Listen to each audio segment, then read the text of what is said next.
Detective అడవిలో నడుచుకుంటూ వెళ్తాడు. అక్కడ ఒక రైనో డిటెక్టివ్ని చూసి వెంబడిస్తుంది. డిటెక్టివ్ రైనో నుంచి తప్పించుకొని పారిపోతాడు. అయితే డిటెక్టివ్కి ఒక సమస్య ఎదురవుతుంది. అక్కడ ఒక రాక్షసుల గుంపు డిటెక్టివ్ని చూసి వెంబడిస్తుంది. డిటెక్టివ్ రాక్షసుల గుంపు నుంచి తప్పించుకొని పారిపోతాడు. కొంచెం దూరం వెళ్ళాక డిటెక్టివ్కి ఒక గృహ కనిపిస్తుంది. డిటెక్టివ్ గృహలోకి వెళ్ళి దాక్కుంటాడు. గృహలో 3 డోర్లు కలిగి ఉంటాయి.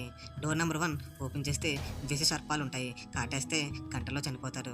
డోర్ నెంబర్ 2 ఓపెన్ చేస్తే పెద్ద పులి ఉంటుంది, చంపి తినేస్తుంది. డోర్ నెంబర్ 3 ఓపెన్ చేస్తే మిర్రర్స్ కలిగి ఉంటుంది. మిర్రర్ రిఫ్లెక్షన్ వల్ల లోపలికి వెళ్ళలేరు. మరి డిటెక్టివ్ ఏ డోర్ ఓపెన్ చేసి సేఫ్గా బయటికి వెళ్తాడు?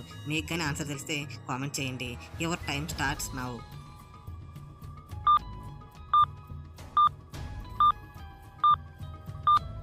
డిటెక్టివ్ తెలివిగా డోర్ నెంబర్ 2 ఓపెన్ చేసి డోర్ నెంబర్ 3లో దాక్కుంటాడు.